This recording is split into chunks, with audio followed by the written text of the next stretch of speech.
Life नामा यानी जिंदगी का वो हिस्सा जो अब तक पर्दे के पीछे था। तीसरा पहलू यानी थर्ड डायमेंशन। परिंदों के चहचहाने के साथ सूरज का पहाड़ों के ऊपर से निकलना और बादलों के बीच आंख मिचौली करते हुए उसकी पहली किरण के साथ अपने दिन की शुरुआत होना किसी हसीन तोहफे से कम नहीं है।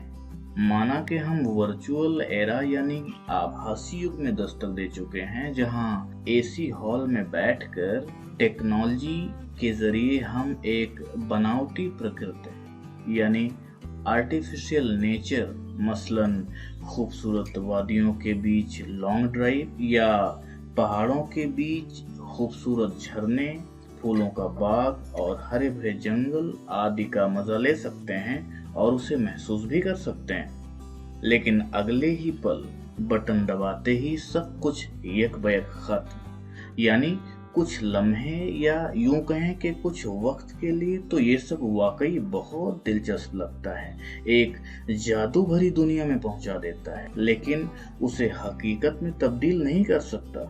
ये सब बस एक फिल्म के मानिंद है, कुछ वक्त तक के लिए ही हमारा साथ दे सकते हैं, हमें खुश कर सकते हैं या गमगीन कर सकते हैं। तो क्या इसका मतलब यह निकाला जाए कि हम और हमारी जिंदगी महज खुशी और गम के पहिए पर चलती है?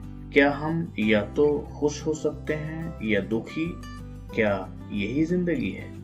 इन सभी सवालात के जवाब हैं और मुझे यकीन है कि हम में से तमाम लोग जानते भी होंगे, और अगर नहीं तो आपके लिए ये काम मैं ही किए देता हूँ। देखिए, मेरा मानना है कि हर सिक्के के 3 पहलू होते हैं।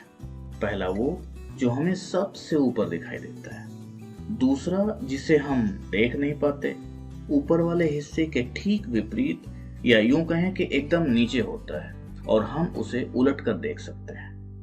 अब तीसरा और आखिरी पहलू वह है जिसे हम देखते तो हमेशा हैं लेकिन जानते नहीं, और अगर हम में से कुछ जानते भी हैं तो समझते नहीं।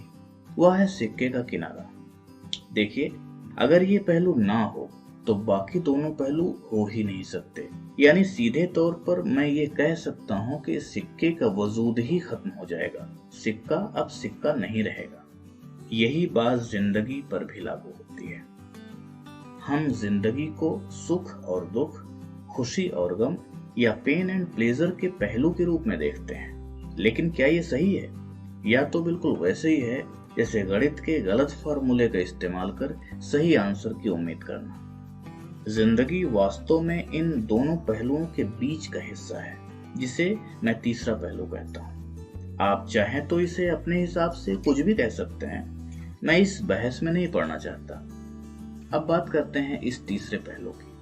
देखिए, इस बात से बिल्कुल भी इनकार नहीं किया जा सकता कि हम ना तो हमेशा खुश रह सकते हैं और ना ही हमेशा दुखी या गमगीन। इसका मतलब एक ऐसी अवस्था भी है जिसमें हम रहते हैं, भले ही हमें उसका आभास नहीं, या बिना आभास वाली अवस्था ही सामान्य अवस्था है यानी नेचुरल स्टेज है। अब सवाल यह उठता है कि हम इसे जानेंगे कैसे? देखिए, यहाँ पर आपको सबसे पहले उन दोनों पहलुओं को पहचान कर खुद से अलग करना होगा। जब आप यह जान पाएंगे कि मैं इस समय खुश हूँ या मैं इस समय दुखी हूँ, तो इसका मतलब यह है कि आप इसकी वजह भी जान पाएंगे और आप यह भी समझते होंगे कि यह दोनों अवस्थाएं या स्थितियां हमेशा के लिए नहीं है और अंततः सामान्य अवस्था में फिर लौट आएंगे। आपके लिए अपनी सामान्य अवस्था या तीसरे पहलू को तलाशना बिल्कुल भी मुश्किल नहीं होगा। जब आप ना खुश हों ना दुखी हों और ऐसा होने के लिए आपके पास कोई वजह भी ना हो, तो आप समझ जाइए कि आप सामान्य अवस्था में ही हैं। यही वह अवस्था है जिसे प्राप्त करने के लिए लोगों द्वारा जप, तप और योग किया जाता है। लेकिन यदि आप सहज ही इसे समझ जाते हैं तो आप इसे महसूस भी करने लगते हैं। फिर आपको जप, तप या योग की शायद ही उतनी आवश्यकता पड़े। अब हम चर्चा के आखिरी पड़ाव की ओर बढ़ते हैं। हमारा मन, मस्तिष्क बेइंतहा चंचल है, गतिशील है। हमें इसकी फिजूल की रफ्तार को कम करना होगा। हमें ये जानना होगा कि ऐसी कौन कौन सी वजहें हैं जो इसे बेकार का काम देती हैं। उन वजहों को रोकना होगा। ऐसा करने का आसान तरीका यह है कि हम उन चीजों से अपनी वाबस्तगी और करीबियत बढ़ाएं जिनसे हम खुद बने हैं। मेरा मतलब नेचर यानी प्रकृति से है। हम ये जानते हैं कि हमारे चारों तरफ एक ऐसी पावर है जिसने हम सबको बनाया है। वह ईश्वर, खुदा या गॉड के रूप में हो सकता है।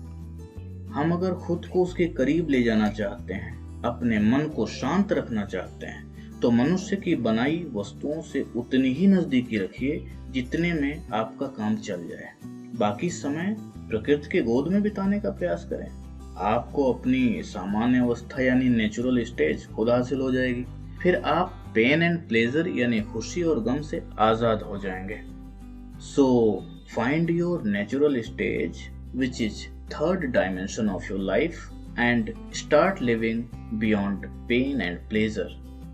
लाइफनामा को लाइक, शेयर एंड सब्सक्राइब करने की रिक्वेस्ट नहीं करूंगा, क्योंकि मेरा मानना है कि यदि आप इस वक्त भी मुझे सुन रहे हैं तो अगला लाइफनामा पाने के लिए आप खुद को तैयार कर चुके होंगे।